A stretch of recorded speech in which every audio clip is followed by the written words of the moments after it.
সারা দুনিয়ায় ডানপন্থার জোয়ার। আমেরিকায় ট্রাম্প, ইউরোপে উগ্র জাতীয়তাবাদ, ভারতে হিন্দুত্ববাদ, মোদি, ইসরায়েলে কট্টর ডান। আর সব জায়গায় একটা জিনিস ফিরে আসতেছে, সেটা হইতেছে ধর্মকে কেন্দ্র করে রাজনীতি। প্রগতিশীলরা কইবে ধর্ম রাজনীতিতে ঢুকিচ্ছে, মানে সমাজ পিছাইতেছে। পশ্চাৎপদতা, অন্ধকার যুগ। ধর্মের রাজনীতি কি সবসময় সমাজকে পিছায়? হ্যাঁ, না, পেছায় না। কখনো কখনো সেটা মুক্তির স্বপ্ন দেখায়। আমরা আজকে আলোচনা করব সেটা। ধর্ম অনেক জায়গায় শোষণের নাম মুক্তির হাতিয়ার হয়েছে। আপনি ইরানের কথা ভাবেন, ল্যাটিন আমেরিকার কথা ভাবেন, আমরা এই আলাপে আসবো আবার পরে। ইরান কিভাবে বিপুল শক্তি নিয়ে উঠে দাঁড়াইছে সেটা তো দেখছেন আপনারা কয়েকদিন আগেই। বাংলাদেশেও ধর্মবাদী রাজনৈতিক দল, ধর্ম ব্যাপকভাবে জনপ্রিয় হইতেছে। তরুণেরা দিনে ফিরতেছে, ইসলামী রাজনীতির শক্তি বাড়তেছে। হাসিনার পরাজয় সম্ভব হয়েছে কাদের জন্যে? ইসলামপন্থীদের জন্য। এই ক্রেডিট আমি দেই নাই।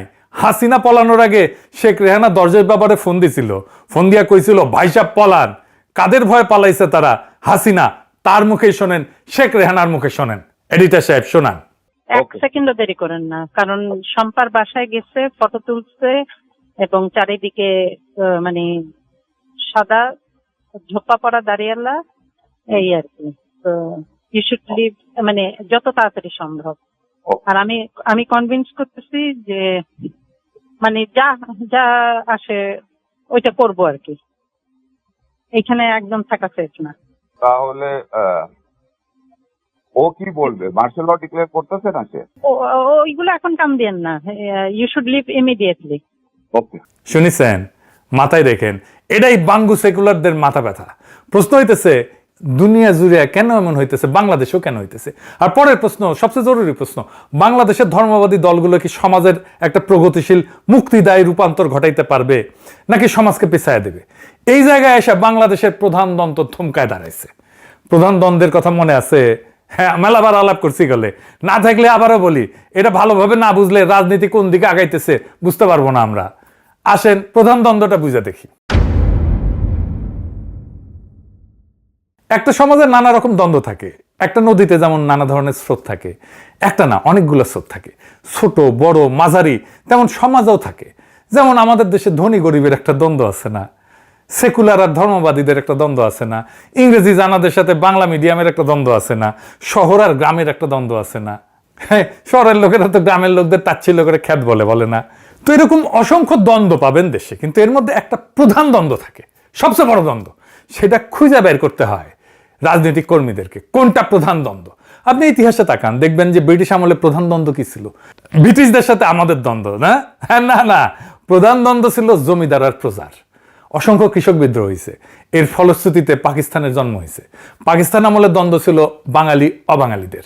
হাসিনা আমলে বাংলাদেশে প্রধান দ্বন্দ্ব ছিল ভারতীয় আধিপত্যবাদের প্রত্যক্ষ সেবাদাসী ফ্যাসিস্ট হাসিনার সাথে বাংলাদেশের নাগরিকদের মুক্তির আকাঙ্ক্ষার দ্বন্দ্ব। হাসিনা নাই, এখন প্রধান দ্বন্দ্ব বাংলাদেশের ধর্মবাদী দলগুলো কি সমাজের একটা প্রগতিশীল রূপান্তর, মুক্তিদায়ী রূপান্তর ঘটাইতে পারবে, নাকি সমাজকে পিছায় দিবে? এটাই বাংলাদেশের এখন প্রধান দ্বন্দ্ব। এই প্রশ্নের জবাব খুঁজতে তা আমাদের কাজে লাগবে একজন দার্শনিকের। ওনার নাম কার্ল পোলানি। দর্শন শুনে ডরেন না, সেল চালাইয়া বুঝা যাইবেন। আসেন আল্লাহর নামে শুরু করি। 1944 সালে পোলানি একটা বই লিখেছিলেন, দ্য গ্রেট ট্রান্সফরমেশন। উনি একটা প্রশ্নের জবাব খুঁজেছিলেন, 20 শতকের গোড়ায় ইউরোপে এত সর্বনাশ, ফ্যাসিবাদ, যুদ্ধ, এর শিকড়টা কই? ইউরোপ ফ্যাসিবাদ দেখে ঘাবড়া গেছিল, এই আজদহা কেমনে পয়দা হইল। তারপরে শুরু হয়েছিল খোঁজ, দ্য সার্চ, অনেক কিছু বাইর হয়েছিল কারণ হিসাবে। নানা আলাপে আমার নানা এপিসোডে সেটা ছড়ায় আছে, আমি বারবার করছি সেটা। এই যে যেমন এনলাইটেনমেন্ট থেকে ফ্যাসিবাদের উত্থান, আমি মোনালিসা ছবিটা ব্যাখ্যা করতে আলাপ করেছি। এমনকি সময় গোনা ঘড়ির আবিষ্কার, এটার সাথেও ফ্যাসিবাদের উত্থানের সম্পর্ক আছে। এই ভিডিওতে পাইবেন ঘড়ির সাথে ফ্যাসিবাদ উত্থানের সম্পর্ক নিয়ে আমি আলাপ করছিলাম। একটা বুক রিভিউ করতে যায়, হেনরি মিলারের টপিক অফ ক্যান্সার নিয়ে আলাপ করতে যায়। ওই আলাপ প্রসঙ্গে আসছে কারণ হেনরি মিলারের ওই টপিক অফ ক্যান্সারের টাইমলেসনেস কথাটা ছিল। ওই টাইমলেসনেস বুঝাইতে যায় আমি এই ফ্যাসিবাদের সাথে ঘড়ির সম্পর্কটা আলাপ করছিলাম। তো পোলানি এই ফ্যাসিবাদের কারণটা খুঁজে পেয়েছিলেন অর্থনীতিতে, ইকোনমিতে। আমরা যখন রাজনীতিতে ঢুকেছি তখন সেই রাজনৈতিক ক্লাসে শিখাইতো ফ্যাসিবাদ আসছে অর্থনৈতিক সংকট থেকে। কিন্তু পোলানি পড়ার পরে বুঝলাম পুরাই উল্টা বুঝাইছিল তখন হাঙ্কের সিবিবির লোকেরা, ওরাও বুঝে নাই আঙ্কেরাও বুঝাইতে পারে নাই, দূর পাঠাইছিল আর কি। বেগুলা হুইনা কমিউনিস্ট, তাই বুঝে দেখে নাই অর্থনীতির সংকটের সাথে ফ্যাসিবাদের সম্পর্ক কি, অর্থনীতির আসলে কোন সংকটের সাথে ফ্যাসিবাদের সম্পর্ক আছে। পোলানি অর্থনীতির সাথে ফ্যাসিবাদের সম্পর্কটা কিভাবে বুঝছিলেন, এটা বুঝলে ব্যাপক ফকফকা হয়ে যাবে। আসেন সেটা বুঝে দেখি। পোলানি ভাবছিলেন বাজারের সাথে সম্পর্ক। আসেন আমরা আরেকটু বুঝে দেখি। আমরা ভাবি যে মুক্ত বাজার একটা প্রাকৃতিক জিনিস, ছাইরা দিলে আপনা আপনি চলে, নদীর পানির মতো সেলসালাইয়া। পোলানি কইলেন ভুল কথা, বাজার বানানো হয়, রাষ্ট্র জোর কইরা বানায়, আইন দিয়া বানায়, দরকার হলে লাঠি দিয়া বানায়। অবাধ বাজার মানেই সেটা পরিকল্পিত। আর বাজার যখন সমাজে ঢোকে, সে তিনটা জিনিসকে পণ্য বানায়। তিনটা জিনিসকে মাথায় রাখেন, ভালো করে খেয়াল করেন, যে জিনিসগুলো আসলে পণ্য না, যেমন জমি, শ্রম আর টাকা। পোলানি কইলেন এই তিনটারে পুরাপুরি পণ্য বানাইলে সমাজ ভেঙে যায়।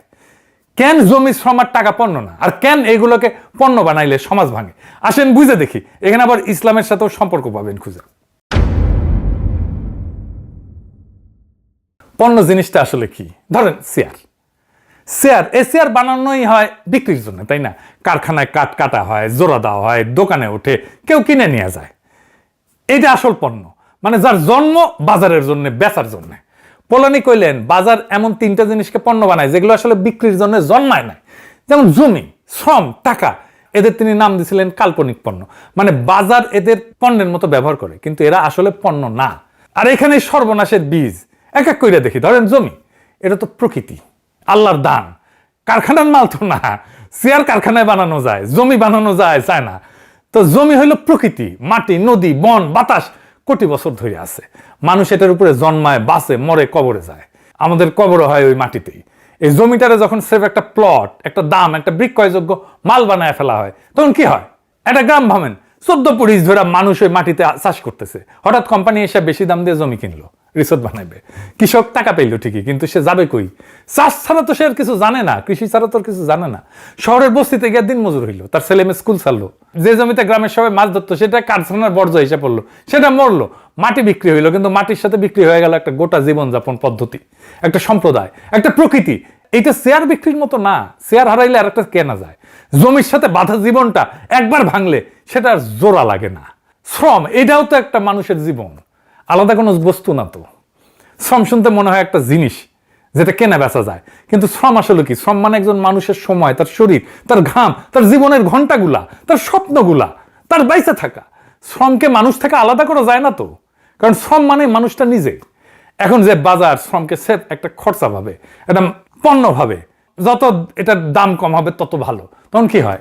গার্মেন্টসের কারখানার কথা ভাবেন, এই যে আমাদের কারখানা ভেঙে পড়ছিল না সাভারে, তো কি মালিকের হিসাবে শ্রমিকদের সংখ্যা, বেতন যত কমানো যায় মুনাফা তত বাড়ে, তাই মজুরি নাই, ছুটি নাই, বাথরুমে যাওয়ার সময় নাই, বিল্ডিং এ ফাটল ধরলেও কাজ চালাইয়া যেতে হয়।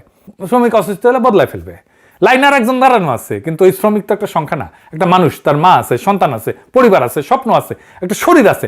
এই সব মিলায় মানুষটা। শ্রম ওই মানুষটার বাইচা থাকার প্রমাণ। শ্রমকে পুরোপুরি পণ্য বানানো মানে মানুষের জীবনটাকে পণ্য বানানো। আর মানুষ পণ্য হওয়ার জন্য তো জন্মায় নাই, জন্মাচ্ছে। আর টাকা, এটা তো সম্পর্কের বিশ্বাস। নিজে কোনো পণ্য না, নিজে কোনো মাল না, নিজে টাকা জিনিসটা কি? কাগজ তো, তাই না? কখনো ভাবছেন এটা কাগজের নোট, এর নিজের কোনো মূল্য আছে? আপনি টাকা খাইতে পারবেন, গায়ে দিতে পারবেন, তাহলে টাকার জোর কোথায়? টাকার জোর হইলো বিশ্বাসে। আমি বিশ্বাস করি কাগজটা দিয়ে কালকে চাল কিনতে পারবো, কারণ দোকানদারও একে বিশ্বাস করে যে সে ওই টাকাটা দিয়ে আরো অন্য কিছু কিনতে পারবে। টাকা আসলে মানুষে মানুষের সম্পর্কের একটা মাধ্যম, মিডিয়াম, একটা সামাজিক প্রতিশ্রুতি। এখন এই টাকাকে যখন নিজে একটা পণ্য বানানো হয়, টাকা দিয়ে টাকা বানানোর খেলা, সুদ, এটা তো টাকাকে পণ্য বানায়, টাকা দিয়ে টাকা বানানোর খেলা, তাই না? তার টাকাকে পণ্য বানায় ফেলছে। আগের বিপদে পড়লে কি হইতো? প্রতিবেশী ধার দিত, পরিবার থেকে কার কাছ থেকে ধার নিতাম, আত্মীয় স্বজনদের কাছে ধার নিতাম, সুদ ছাড়া, পরে দিস, এই বইলা, এই সম্পর্কের ভিত্তিতে, তাই তো? এখন ওই জায়গায় আসছে ঋণের কারবার, সুদ সহ, কিস্তি সহ, না দিলে ঘরের চাল খুলে নেওয়া হুমকি। যে ধার ছিল সম্পর্ক, সেটা হইলো ব্যবসা। প্রতিবেশী হইলো পাওনাদার। আরো বড় স্কেলে যখন টাকা নিয়ে ফটকাবাজি চলে, তখন হঠাৎ ব্যাংক ফেল করে না, টাকার দাম পড়া যায় না, মানুষের সারা জীবনের স্বপ্ন এক রাতে বাষ্প হইয়া উড়া যায়। 2008 সালে আমেরিকায় ঠিক এই ঘটনা ঘটেছিল। টাকাকে জুয়ার মাল বানাইলে গোটা অর্থনীতি টলমল করে। এবার বুঝেছেন তো সুদ কেন ইসলামে হারাম? বুঝেছেন? এবার আসেন সমাজ কেন ভাঙে, এটা বুঝে দেখি। এখন এই তিনটা মিলায় দেখেন, জমি, শ্রম, টাকা, এই তিনটা আসলে সমাজের ভিত্তি। প্রকৃতি, মানুষ, সম্পর্ক, এই তিনটার উপরে দাঁড়ায় আছে গোটা সমাজ। বাজারে যখন এই তিনটাকে পণ্য বানায় বেচতে শুরু করে, তখন সে আসলে সমাজের ভিত্তিটাকে বিক্রি করে দেয়। প্রকৃতি ধ্বংস হয়, নদী মরে, বন উজাড় হয়, জলবায়ু বিগড়ে যায়, মানুষ ভাঙে, শরীর ক্ষয় হয়, পরিবার ভাঙে, মর্যাদা যায়, সম্পর্ক নষ্ট হয়, প্রতিবেশী হয় প্রতিযোগী, দায়িত্ব হয় লেনদেন, ভালোবাসা হয় হিসাব। পোলানি একটা মোক্ষম কথা কইছিলেন, বাজারকে যদি পুরোপুরি ছাইড়া দেওয়া হয়, সে মানুষ আর প্রকৃতিকে ধ্বংস করে ফেলবে। কারণ বাজার শুধু একটা জিনিস চেনে, মুনাফা মুনাফা মুনাফা। সে মানুষের মর্যাদা চেনে না, সে প্রকৃতির সীমা চেনে না, সে সম্পর্কের মূল্য চেনে না। তাই হয়েছে কিনা বলেন, সমাজ ভাঙছে না, আমাদের সম্পর্ক নষ্ট হয়ে গেছে না? আমাদের জেনারেশন সমাজ দেখছে, কিন্তু আমরা দেখছি, সম্পর্ক দেখছে, প্রতিবেশী দেখছে, একই সাথে সমাজের শক্তিটাও দেখছে। যখন সমাজ দেখে সে ভাঙতেছে নিজে, তার ভিত্তি বিক্রি হয়ে যাইতেছে, তখন সে মরিয়া হয়ে আত্মরক্ষা করে, পাল্টা আঘাত করে, ধাক্কা দেয়। কিন্তু আত্মরক্ষাটা দেখতে সবসময় একরকম হয় না। ধরেন একজন মানুষ বাজারের আঘাতে সব হারাইলো, জমি গেল, চাকরি গেল, মর্যাদা গেল, তার কৃষি গেল, তার ভিতর একটা ক্ষোভ, একটা শূন্যতা, একটা প্রশ্ন, আমার জীবনটা এমন হইল কেন? কে দায়ী? আমি এখন কিসে ভরসা করব? এই একই ক্ষোভ, একই শূন্যতা মানুষ ভরাইতে চায় বিভিন্ন জিনিস দিয়া। কোনটা দিয়ে সে ভরাবে সেটা নির্ভর করবে তার হাতের কাছে কোন ভাষা আছে, কোন সংগঠন আছে, কোন স্বপ্ন আছে। যেখানে শক্তিশালী শ্রমিক ইউনিয়ন আছে, বাম রাজনীতি আছে, সেখানে সেই ক্ষোভ রূপ নেয় শ্রমিক আন্দোলনের, বাম আন্দোলনের। মালিক আমাদের ঠকাইতেছে, এক হও, লড়াই করো। যেখানে কৃষকের সংগঠন আছে, সেখানে কৃষক বিদ্রোহের। যেখানে গণতান্ত্রিক রাজনীতির শক্ত একটা ভিত্তি আছে, সেখানে কল্যাণ রাষ্ট্রের দাবির মধ্যে দিয়ে রাষ্ট্র আমাদের স্বাস্থ্য, শিক্ষা, বার্ধক্যের নিরাপত্তা দিক। রাজনৈতিক দলগুলো যেখানে দুর্বল, যেখানে শ্রমিক কৃষকদের সংগঠন নাই, কিন্তু ধর্ম গভীর, মসজিদ, মাদ্রাসা সামাজিক প্রতিষ্ঠান হিসেবে শক্তিশালী, সেখানে সেই একই ক্ষোভ, একই কে আমাকে বাঁচাবে এই প্রশ্ন রূপ নেয় ধর্মের জাগরণের। যেই সমাজে যেই ভাষা, যেই সংগঠন, যেই পরিচয় সবচেয়ে গভীর আর হাতের কাছে, আত্মরক্ষা সেই পোশাক পইরা বের হয়। বাংলাদেশের সবচেয়ে গভীর, সবচেয়ে হাতের কাছের ভাষা কোনটা? ইসলাম। 8 শতাব্দীর গাথা পরিচয়। তাই বাংলাদেশে বাজারের ক্ষতের বিরুদ্ধে সমাজের আত্মরক্ষা প্রায় ইসলামের পোশাক পইরা বের হয়। এটা অদ্ভুত কিছু না, এটাই নিয়ম। বাজার সমাজের ভিত্তি বেচতে যায়, আর সমাজ সেই ভিত্তি বাজাইতে দাঁড়ায় কখনো শ্রমিকের পোশাকে, কখনো কৃষকের পোশাকে, কখনো ধর্মের পোশাকে। আর এই টানাটানিটাই আধুনিক ইতিহাসের আসল ইঞ্জিন। এই ইঞ্জিনটা মাথায় নিয়ে এবার দেখেন কেন দুনিয়া জুড়ে ধর্ম, জাতি, জ্ঞানের জোয়ার। সমাজের আত্মরক্ষা সবসময় ওই সমাজের গভীরতম পরিচয়ের ভান্ডার থেকে ভাষা ধার করে লড়াই শুরু করে। ইতিহাসে আসেন দেখি কেমনে এই ভাষা ধার করছে। ইরানের কথা ধরেন, শাহ জোর করে দেশটাকে পশ্চিমা বাজারে ঢুকাইতেছিল, তাই না? তেলের টাকায় ঝলমলে আধুনিকতা, কিন্তু নিচে বাজার, কৃষক, ধর্মীয় সমাজ এটা পিষ্ট হইতেছিল। 1979 সালে সেই পিষ্ট সমাজ দাঁড়াইল ইসলামের ভাষায়। ইরানের বিপ্লব। তুরস্ক, ইস্তাম্বুলের সেকুলার অভিজাত এক তুরস্ক, আর আনাতোলিয়ার ভিতরে ধার্মিক গ্রামীণ আর এক তুরস্ক। বাজারের আধুনিকীকরণে যারা পিছায় পড়তেছিল, সমাজ যে ভেঙে পড়তেছিল, তারা এরদোগানের পিছনে দাঁড়াইল ইসলামের ভাষায়। আমেরিকায় দেখেন কারখানা বন্ধ, চাকরি সব চীনে চলে গেল। রাস্ট বেল্ট যেটাকে বলে, যেখানে ট্রাম্প যেতে ভোট পায়, যেখানে সবচেয়ে বেশি, এটা বামপন্থী এলাকা ছিল, কিন্তু শ্রমিক এলাকাটা। তারা ট্রাম্পের পিছনে এসে দাঁড়াইল।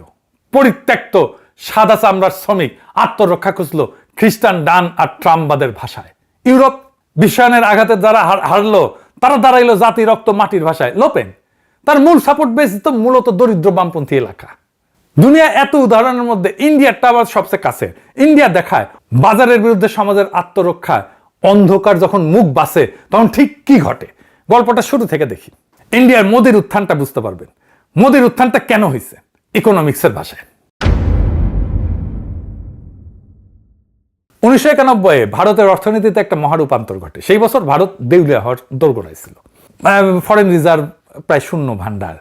IMF আসলো, শর্ত দিল, বাজারকে মুক্ত করে দাও, রাষ্ট্রের ভর্তুকি কমাও। অর্থমন্ত্রী ছিল তখন মনমোহন সিং। বাজারের দরজা খুলে দিল। তারপরে কি হইল? 1995 ভারত WTO-তে ঢুকলো, রাষ্ট্রের ভর্তুকি কমলো, বিদেশি কৃষি পণ্যের বন্যা আসলো, বাজারের দাম অস্থির হইল, বেসরকারি কোম্পানি চড়া দামে বীজ বিক্রি করলো, সার বিক্রি করলো, বীজ সার সেচের খরচ টানতে গিয়া চাষি মহাজনের ঋণের জালে জড়াইলো। ফসল মার খেলে আর ঋণ শোধার কোনো পথ থাকলো না। সরকারি হিসাবে 1995 থেকে 2023 সাল পর্যন্ত অন্তত 3,94,000 কৃষক এবং কৃষি শ্রমিক নিজে আত্মহত্যা করলো। বছরে গড়ে প্রায় 13,500 মানুষ। মহারাষ্ট্রের বিদর্ভ অঞ্চলের নাম হয়ে গেল কৃষকের কবরস্থান। উল্টে দিকে যে সমস্ত রাজ্য কল্যাণে হাত বাড়াইলো, যেমন কেরালা, পশ্চিমবঙ্গ, যেখানে বামেরা ছিল, সেইখানে আত্মহত্যা নাটকীয়ভাবে কমলো। পশ্চিমবঙ্গে 2012 সালে প্রায় শূন্য নাম ছিল আত্মহত্যা, বামপন্থীরা 2011 সাল পর্যন্ত ছিল। মানে বাজার একা ছাড়লে মানুষ মরে, সুরক্ষা দিলে বাঁচে। এর পাশাপাশি কি হইলো, ইকোনমি বড় হইলো কিন্তু চাকরি নেই। অর্থনীতিবিদদের নাম দিলেন জবলেস গ্রোথ, চাকরিহীন প্রবৃদ্ধি। একটা গোটা তরুণ প্রজন্ম বিশ্ববিদ্যালয়ের ডিগ্রি হাতে নিয়ে বেকার হয়ে বসে থাকলো, সার্টিফিকেট আছে, চাকরি নাই, কাজ নাই, ভবিষ্যৎ নাই, শুধু ক্ষোভ জমতে থাকলো। এরপরে শুরু হলো উচ্ছেদ, বিশেষ অর্থনৈতিক অঞ্চল, খনি, কর্পোরেট, বাঁধ, এই সমস্ত উন্নয়নের জন্য জমি চাই, কৃষক উৎখাত, আদিবাসী উৎখাত। খেয়াল করেন ভারতের যে অঞ্চলে সবচেয়ে বেশি উচ্ছেদ, সে অঞ্চলেই আদিবাসী বনাঞ্চলের মানচিত্র আর নকশাল সশস্ত্র বিদ্রোহের মানচিত্র প্রায় হুবহু এক জায়গায় মিলা যায়। যাদের মাটি কারা হইল তারাই বন্দুক তুলল, বৈষম্য আকাশ ছুঁইল। ওয়ার্ল্ড ইনইকুয়ালিটি ল্যাবের গবেষণায় নামই এটা হয়েছে the rise of the billionaire Raj, billionaire রাজের উত্থান। সংখ্যা গোনেন 2022-23 নাগাদ ভারতের সবচেয়ে ধনী 1% মানুষের হাতে জাতীয় আয়ের প্রায় 23%, 22.6%, আর জাতীয় সম্পদের 40.1%। গবেষকরা সরাসরি বললেন এই বৈষম্য ব্রিটিশ উপনিবেশ রাজের চাইতেও বেশি। সাদা সাহেবরা চলে গেছে কিন্তু বৈষম্য তাদের আমলকেও ছাড়াইয়া গেছে। 1991 বিলিয়নার ছিল মাত্র একজন, 22-এ বিলিয়নারের সংখ্যা দাঁড়ালো 162 জনে। এইবার আসেন সবকিছু মিলায় দেখি। সবকিছু মিলাইলে কি দাঁড়ায়? বাজার ভারতের সমাজ ভাঙলো, কোটি কোটি মানুষ ক্ষুব্ধ, তারা হারাইলো অনেক কিছু, অপমানিত, নিরাপত্তাহীন সমাজ আত্মরক্ষা চাইল, মানুষ পাল্টা ধাক্কা দিতে চাইল। এখন স্বাভাবিক প্রশ্ন, ধাক্কাটা কার দিকে যাওয়ার কথা? আসল অপরাধীর দিকে, তাই না? যে বাজার তাদের জমি কাটলো, যে নীতি তাদের চাকরি খাইলো, যে গুটি কয় ধনকুবের দেশের সম্পদ গিললো, আম্বানি আদানির মতো তাদের দিকে। কিন্তু হিন্দুত্ববাদ ঠিক এইখানে আর একটা কাজ করলো, সে ক্ষোভের তীরটা ঘুরায় দিল আর একদিকে, নিচের দিকে, আসল প্রভুর দিকে না, অসহায় প্রতিবেশীর দিকে। কৃষকের ঋণের জন্য দায়ীকে? মোদি কইল মুসলমান। বেকারের হতাশার জন্য দায়ীকে? মোদি কইল মুসলমান।